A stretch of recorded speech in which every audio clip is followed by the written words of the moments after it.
Hey everybody, so today I'm going to be reviewing The Two Income Trap by Elizabeth Warren and Elizabeth Warren's mother, Amelia Warren. But before I get into my review, I just wanted to say, so you guys are probably thinking like, oh, this is like the third book review this week, like that's a lot more frequently than usual. So I am super behind when it comes to releasing these book reviews, just because once everything that happened with like kind of like the quarantine and like everything going on with the coronavirus, I had a lot more time to read, and so I am like way. I was putting out book reviews once a week, and now I am just like so that has gotten me so far behind to the point where I'm like 8 books ahead of like where like my reviews are coming out, and I just don't like doing the reviews so far after I read the book. And so I'm gonna start putting these out a little bit more frequently, at least until I catch up, and then it should go back to roughly once a week. So bear with me if book reviews aren't really your cup of tea. But if you enjoy book reviews, definitely leave a comment down below and let me know that. Or if you don't like them, also leave a comment down below. But now for the review. So I think that this book was really, really good in its descriptive analysis. So like assessing what the problems are. But not very good in its prescriptive analysis. Like I disagreed with kind of what Elizabeth Warren suggest. I'm going to use Elizabeth Warren when I refer to the author, even though I know both of them wrote it. But I'm just to make it easier. And what was recommended, I had more disagreements with that.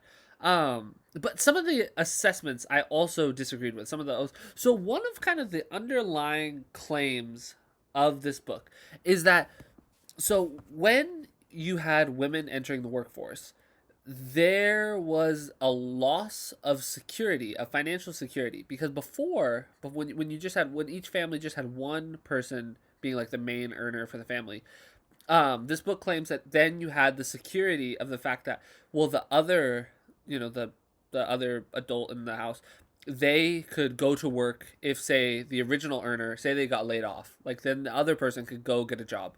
And so now that both individuals are working, that this creates a increased risk because they don't have that like fallback. Um, and I have a really hard time understanding how someone could even think that, because you are collecting on that like that perceived insurance already now. So instead of like having a situation where, oh, okay, just say, just let's say dad is working, the dad of the family is working, um he loses his job, and then the mom has to get a job, and so she gets a job, and then she starts providing. Well, so now, say both parents are working, the dad and the mom are working. If the dad loses the job, well, then you already have all the income accumulated from the mom already working, and then she can just keep working. You don't even have to have that like weird period where she has to go like find a job. So I just don't understand like how women working has created this like loss of financial security for people. I just really, but that's like one of the main claims of the book, and I really kind of disagreed with that. And so that's that aside, I do feel like the descriptive analysis was really good. Elizabeth Warren talks a bit about subprime mortgages, and this book came out in 2003, and she like talks about how she views a lot of problems coming with these subprime mortgages, and then most people, the subprime mortgage crisis is what happened in 2008. And so it's really interesting seeing Elizabeth Warren address that, like, 5 years prior to the crisis actually happening, which is really interesting because I actually saw back when Elizabeth Warren was like a pretty major contender for the presidential nomination. There was an interview with someone, and they said that the reason that they were voting for Elizabeth Warren is way back in like 2005, 2006. They heard her talking about like subprime mortgages and like why what was happening with them wasn't good. And then they saw like it basically come to fruition, and then that's why they were supporting her. So I just found it really interesting, kind of like seeing that firsthand. You definitely see elements of this is when Elizabeth Warren was more conservative in her ideology than she is today. She was a Republican for most of her life. I believe she was a Republican, I think, up to 1990, mid 1990s. She was a Republican, and so this book was written in 2003. So she was no longer a Republican, but you see those remnants of a little bit more, definitely socially conservative and less fiscally conservative, but still some of it. Not necessarily a fiscal issue, but Elizabeth Warren, one of the instances in this book, she says that she doesn't support universal child care, like, funded by the government, similar to how we have, like, public schools. She doesn't support that, but she supports, like, kind of like a charter school system for childcare. And so that's just one example of just her, but that is far from what she supports today. She, like, wholeheartedly supports, like, universal childcare today. So she's definitely more conservative in this book. I do think it's still, like, a really interesting read.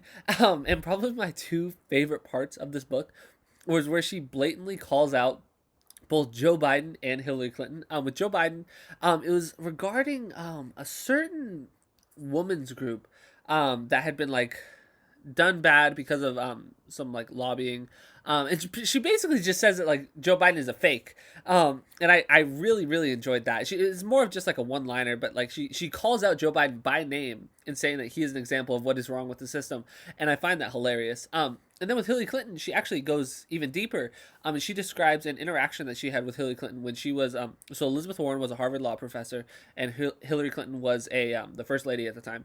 And this was around the time that the first bankruptcy bill was going through, I believe, and a bankruptcy bill, and Elizabeth Warren was very outspoken against it, and so Hillary Clinton went and spoke with they spoke with each other because Hillary Clinton wanted to get Elizabeth Warren's kind of insight onto, just because Elizabeth Warren specialized in bankruptcy law.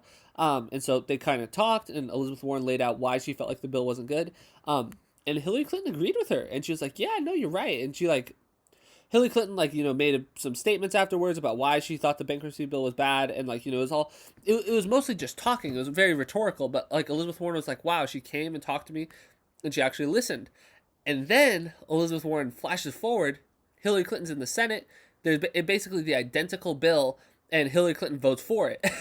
And Elizabeth Warren says, maybe it's a coincidence. Says she has received, I forget the specific dollar amount, but it's like, let's say $300,000 from all these different banks since she's been a senator. I wonder if that's a coincidence as to why she now supports this bankruptcy bill. And, like, she basically implies that Hillary Clinton completely sold out when she became a senator and started taking this lobbyist money. And I found that hilarious. So that was definitely my favorite part of the book. And overall, I would recommend it. I wouldn't take it everything, to heart, especially in terms of, like, what some of her recommendations are for the economic problems that she sees. But I do think that she does a pretty good job of, like, outlining what some of these problems are. And I think that something that might be an easy takeaway is that, the two income trap. Is she implying that, like, women shouldn't be in the workforce anymore? She explicitly says that her and her mother, they are both working. They think that every woman should have the choice to work. I do find it a little troubling that you have to say that. Like, your premise leads people to even question whether or not you think that that's a good idea. But they do explicitly say that that is not what they are implying. They are just saying that they think that there are some problems that have arisen because households now have two main earners instead of one previously. I disagree, because as I previously mentioned, one of their main assumptions, I just disagree with that. Some of their other assessments I found a little bit more on point, but still, I found myself kind of, like, respectfully disagreeing with a lot of the kind of conclusions that they were coming to. But regardless, I found this book really engaging. I definitely recommend picking it up. It's not super long. It was only a couple hundred pages. It's like a lot of references at the back of it. So anyway, that is my review for The Two Income Trap. I hope you guys enjoyed it. If you guys disagreed with anything I said, please leave a comment down below. If you enjoyed the video, make sure to like and subscribe, and have a great day.